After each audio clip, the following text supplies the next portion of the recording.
But ఇప్పుడు నా పరిస్థితి అంటే ఉన్న ఫ్రెండే నాకు అన్యాయం చేశాడు. నేను ఎవరికి ముఖం చూపించుకోలేని పరిస్థితి. ఇప్పుడు నాకున్న ఒకటే ఒక భయం, నా పాప అనన్య చిట్టి తల్లి సారీ, నేనైతే నేను వదులుకునే ఉద్దేశం లేదు. నా పరిస్థితి, నేను ఎంత ఓపిక పట్టి ఎంత సహనంగా ఉన్నాను, ఎంత చేశానని నాకు తెలుసు. నేను నీకోసం ఎంత సాక్రిఫైస్ చేయాలో అంత చేశాను. బట్ నాకు కొంత ఓపిక పేషెన్స్ అన్నీ ఉంటాయి. నాకు ఎక్కువ కాలం బతకాలని కోరిక లేదు, ఆలోచన లేదు. బట్ నీకోసం నేను బతికాను. బట్ ఇప్పుడు బతకదా ఉన్నా ఆ మనసు రావట్లేదు. నన్ను క్షమించు తల్లి. అలాగే అమ్మ, అన్నయ్య, చెల్లి, నిక్కి, మను, మీరందరూ నన్ను క్షమించండి. నేను మీ అందరికీ కూడా భరోసాగా ధైర్యంగా ఉండేవాడిని. ఒకసారి బయటికి వెళ్ళిపోవాలని చెప్పేసి ఒక ప్రపంచాన్ని వదిలి వెళ్ళిపోవాలని నిర్ణయానికి వచ్చాను. నేను మిమ్మల్ని ఎవ్వరిని కూడా తప్పు పట్టట్లేదు. మీరందరూ నాకు మంచి చేశారు. మీరు చేసిన దాంట్లో ఆ మంచి కోసం నేను ప్రయత్నం చేశాను. బట్ మనం మంచిగా వెళ్తే చెడు ఎదురవుతుంది. ఈ రోజుల్లో అందరూ ఒకలాగా ఉంటారనుకోలేదు. ఈ మొత్తం కార్యక్రమానికి కర్త, కర్మ, క్రియ అంతా కూడా ఎవరైతే శ్రీమంతుల సత్యవతి భువనేశ్వరి ఒక తల్లి, దండేల భువనేశ్వరి, అలాగే పెంకా రాజేష్ నా ఫ్రెండు, అలాగే అప్పికొండ వరప్రసాద్ అంటే పైడి రాజు ఆయన పేరు. ఆయన ఇప్పుడు దుబాయ్లో ఉన్నాడు. ఆయన నా భార్య అకౌంట్లో డబ్బులు వేయడాలు, అలాగే రాజేష్ అనే వ్యక్తి డైరెక్ట్గా లిక్విడ్ క్యాష్లు బయటకు వెళ్ళేటప్పుడు ఇవ్వడాలు ఇట్లాగా జరిగాయి. దీనికి ఎవిడెన్స్ కావాలంటే నా భార్య అకౌంట్ నెంబర్ ఏదైతే ఉందో అది మీకు నేను పంపిస్తాను. ఆ అకౌంట్ నెంబర్లో మొత్తం గత 2 సంవత్సరాలు 2019 సెప్టెంబర్ నుండి ఈ రోజు వరకు మీరు ట్రాక్ రికార్డ్ చేస్తే తన అకౌంట్లో ఎంతెంత అమౌంట్లు ట్రాన్స్ఫర్ జరిగాయి. అలాగే 2019 నుండి ఇప్పటి వరకు తను వాడుతున్న నెంబర్ ఏదైతే ఉందో దాని వాట్సాప్ కాల్ రికార్డింగ్స్ మీరు తీస్తే త్రూ సైబర్ క్రైమ్ ద్వారా తన డీటెయిల్స్ డేటా మొత్తం అంతా బయటకు వస్తుంది. తను తప్పు చేసిందా రైట్ చేసిందా అనేది జడ్జిమెంట్ మీరే చెప్పండి. నేను తప్పు చెప్పట్లేదు, నేను సాక్ష్యాలు చూపించడానికి కాదు, నేను సాక్ష్యాలు క్లియర్గా చెప్తున్నాను. నా దగ్గర ఉన్న చెప్పాను. నా ఫోన్ మీ దగ్గర ఉంది, నా ఫోన్ రికార్డింగ్స్ వినండి. నా కాల్ సంబంధించి అందులో ఉంటుంది. వాచ్ ఎవరికైతే కొన్నారు, ఎక్కడ షోరూమ్కి వెళ్ళి కొన్నారు, తను ఏదైతే ఇంటి ముందు చుట్టుపక్కల రాత్రి వెళ్ళడం, ఇవన్నీ కూడా ఇది ఎదురుగా ఉన్నటువంటి అపార్ట్మెంట్లో ఉండే సీసీ కెమెరా చూడొచ్చు. అలాగే రాజేష్ అనే వ్యక్తి కాల్ రికార్డింగ్స్ అన్నీ కూడా మీరు చెక్ చేస్తే, వాట్సాప్ కానీ చాటింగ్ మొత్తం చెక్ చేస్తే అన్ని వివరాలు మీకు దొరుకుతాయి. దయచేసి తప్పు ఎవరైతే చేశారో వాళ్ళకి శిక్ష పడాలి. వాళ్ళైతే పుణ్యాత్ములు కాదు. నా మరణానికి, నా చావుకి 100% కారణం శ్రీమంతుల సత్యవతి, దండేల భువనేశ్వరి, పెంకా రాజేష్, అప్పికొండ వరప్రసాద్, అప్పికొండ పద్మావతి. ఈ 5 శ్రీమంతుల మణికంఠ వాళ్ళ తమ్ముడు. ఈ 6 కూడా నా మరణానికి కారణం. నా జీవితాన్ని నాశనం చేసిందే వీళ్ళు. రాజేష్ వాళ్ళ ఇంటికి వెళ్ళి ఈరోజు నేను వాళ్ళ ఎదురుగా జరిగిందంతా వాళ్ళ అమ్మకి, పెంకా నౌకరత్నం గారు, వాళ్ళ నాన్నగారు 2 టౌన్ ఏఎస్ఐకి రిటైర్ అయ్యారు పెంకా వీర్రాజు గారు, వాళ్ళ భార్య పెంకా జోష్ణ గారికి, ముగ్గురికి వివరించి క్లియర్గా నేను చెప్పాను. చెప్పిన తర్వాత కనీసం కొడుకును మందలించడం కానీ చేయడం కానీ లేదు.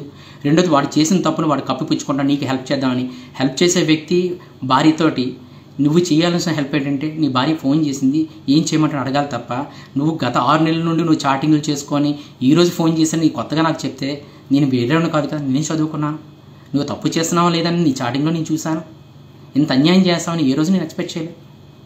నీకేమైనా అన్యాయం చేశానా? నీ ఫ్యామిలీకి అన్యాయం చేశానా? నేనేం చేయలేదు కదా. నేనేమైనా అన్యాయం చేసి చెప్పు. నువ్వు చావు పరిస్థితులు ఉండేటప్పుడు, నీకు వెన్ను నొప్పి వచ్చినప్పుడు, ఆపరేషన్ అయినప్పుడు ఇవన్నీ కూడా ఎవరు చేశారు? నేను ఇంకో ఫ్రెండ్ ఇద్దరం కలిసి చేసాం. నీ ఫ్యామిలీ ఎవరు లేకపోతే దానికి రుణం ఇదే నువ్వు చేసేది. మీ మదర్ హాస్పిటల్ అడ్మిట్ అయ్యి హెల్త్ ఇష్యూస్లో ఉంటే, హార్ట్ ప్రాబ్లం వస్తే ఆ టైంలో మేము పరిగెత్తాం, మా ఫ్యామిలీస్ వదులుకొని, మా ఉద్యోగాలు వదులుకొని, ఇవన్నీ దానికి రుణం ఇదే నువ్వు చేసింది. తప్పు చేయొచ్చు, కాకపోతే ఇంత తప్పు ఇలా చేయకూడదు. నేను నమ్మిన వాళ్ళని ఎప్పుడు మోసం చేయకూడదు. భువనేశ్వరి నువ్వు కూడా చాలా తప్పు చేసావు. నేను ఏ రోజు నీకు అన్యాయం చేయలేదు. ఒకటే చెప్పాను, 2 జీవితాలు నాశనం అయ్యాయి. 2 కూడా ఆల్రెడీ బాధలు పడ్డే వచ్చాం. మంచి జీవితం స్టార్ట్ చేద్దాం. ఎవరు మనకు రారు. ఈ ఆకర్షణ, ఈ డబ్బు ఇవన్నీ కూడా శాశ్వతం కాదు. మన పిల్ల భవిష్యత్తు మనకు ఇంపార్టెంట్. ఈరోజు నేను రూపాయి సంపాదించి దాచిందంతా మీకోసమే అని చెప్పేసి అన్నాను. బట్ ఈరోజు మీకు అవసరాలకు ఎక్కువైపోయి, మీ కోరికలు ఎక్కువైపోయి, మీ లగ్జరీ లైఫ్ ఎక్కువైపోయింది.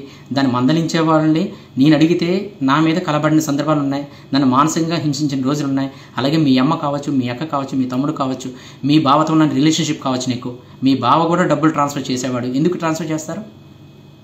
మీ అక్కకి తెలియకుండా ట్రాన్స్ఫర్ చేయడం ఏంటి? మీ తమ్ముడు దాని అకౌంట్లో వేయడం ఏంటి? మీ తమ్ముడు అకౌంట్ రావడం ఏంటి? ఇవన్నీ జరుగుతున్నాయి. ఇవన్నీ అడగడం తప్ప? దయచేసి అర్థం చేసుకోండి. ఇది ఎవరిని కించపరిచేది కాదు, నా మనస్సాక్షిని తట్టుకోలేక నేను చేసినటువంటి చివరి ప్రయత్నం. ఇందులో నా కుటుంబ సభ్యులు, మా అమ్మ కానీ, మా అన్న కానీ, మా చెల్లి కానీ, ఈ ముగ్గురికి ఎటువంటి ప్రమేయం లేదు. నన్ను కంటికి రెప్పలా కాపాడుకునేవాళ్ళు. ఏ సమస్య వచ్చినా మేము ఉన్నాం మీకు అని చెప్పారు. బట్ నేను ఇప్పటివరకు అలాగే ఉన్నాను. ఇప్పటికి కూడా నా వెనక వస్తుంటే వద్దు రావద్దు, నేను ధైర్యం ఉంటానని చెప్పేసి వచ్చాను. బట్ నా వల్ల కాదట్లేదు, నేను ఇంక ముందుకు వెళ్ళలేని పరిస్థితి ఉన్నాను. ఇదే నా చివరి మాటలు. దయచేసి అర్థం చేసుకోండి. వాళ్ళకి శిక్ష పడేటట్లు మాత్రం దయచేసి చేయండి. సైబర్ క్రైమ్కి పోలీసులకు చెప్తున్నాను, వాళ్ళ డేటా మొత్తం డిలీట్ చేసేస్తారు. నా మీద పోలీసులను కూడా కంప్లైంట్ ఈరోజు రాజేష్ చెప్పడం వల్ల సాయంత్రం గాజువాక పోలీసులు కంప్లైంట్ కూడా ఇచ్చారు. ఈ రోజు కంప్లైంట్ ఇచ్చారు. కంప్లైంట్ ఇచ్చిన నా భయం లేదు, ఎందుకోసం గతంలోనే పోలీస్ స్టేషన్ చూశాను, అనుభవం ఉంది అవన్నీ. బట్ ఇక్కడ నేను ఒకటే ఎందుకు మోసపోయాను అనే బాధతోటే నీ నిర్ణయం తీసుకుంటాను తప్ప వేరే ఏమీ కాదు. దయచేసి మీరందరూ కూడా ఆ సైబర్ క్రైమ్ ఏదైతే ఉందో ఆ డిపార్ట్మెంట్కి నేను రిక్వెస్ట్ చేస్తున్నాను. వాళ్ళ కాల్ డేటా, వాళ్ళ ఫోన్ నెంబర్స్ అంతా కూడా నేను రాసి పెట్టాను పేపర్లో. ఆ పేపర్లో నెంబర్లన్నీ కూడా ఏదైతే డేటా ఉందో తీసి వాళ్ళు నిజంగా తప్పు చేస్తే 100% నా చావు కారణం వాళ్ళని చెప్పేసి నేను మనస్ఫూర్తిగా నేను చెప్తున్నాను. నేను ఏదైతే చెప్తున్నానో ఇదంతా కరెక్టు. దీంట్లో ఎవరి ప్రమేయం కానీ, ఎవరి ఇన్వాల్వ్మెంట్ కానీ ఏదీ లేదు. నా ఆస్తిలో కానీ, నా ఇంట్లో కానీ, వీటిలో కానీ ఎటువంటి పరిస్థితుల్లో వాళ్ళకి ఎటువంటి హక్కు లేదు. నా పిల్లల సంరక్షణ అంతా కూడా నా చెల్లి, నా తల్లి చూసుకుంటారు. నా ఇల్లు కావచ్చు, నా కారు కావచ్చు, నా బంగారం కావచ్చు, ఇవన్నీ కూడా మా చెల్లి వాళ్ళకి ఇవ్వాలి. వాళ్ళు గార్డెనర్గా ఉండి పాపని చూసుకోవాలి. రెండోది నా బంగారం కూడా వాళ్ళు పట్టుకెళ్ళిపోయారు. నా ఇంట్లో బంగారం మొత్తం ఖాళీ చేసి మొత్తం పట్టుకెళ్ళిపోయారు. ఇంతకు మించి నేను చెప్పడానికి కూడా ఏమీ లేదు. నేను చెప్పేదల్లా ఒకటే, నా కూతురు భవిష్యత్తు బాగుండాలి, నన్ను నమ్ముకునే వాళ్ళు సంతోషంగా ఉండాలి. నన్ను ఎవరైతే మానసికంగా క్షోభ చేశారో చెప్పినటువంటి వ్యక్తులు సత్యవతి, పెంక రాజేష్, శ్రీమంతుల భువనేశ్వరి, అప్పికొండ ప్రసాద్, అప్పికొండ వరలక్ష్మి, అప్పికొండ పద్మావతి, మణికంఠ, వీళ్ళందరూ కూడా ఈ శిక్షకి అర్హులు. దయచేసి మీరు అర్థం చేసుకుంటారని మనస్ఫూర్తి కోరుకుంటూ వాళ్ళకి శిక్ష పడేలా చేస్తారని సవినయంగా నేను కోరుకుంటాను. ఇంతకు మించి నేను చెప్పడం లేదు. ఇదే నా చివరి మాట. క్షమించండి.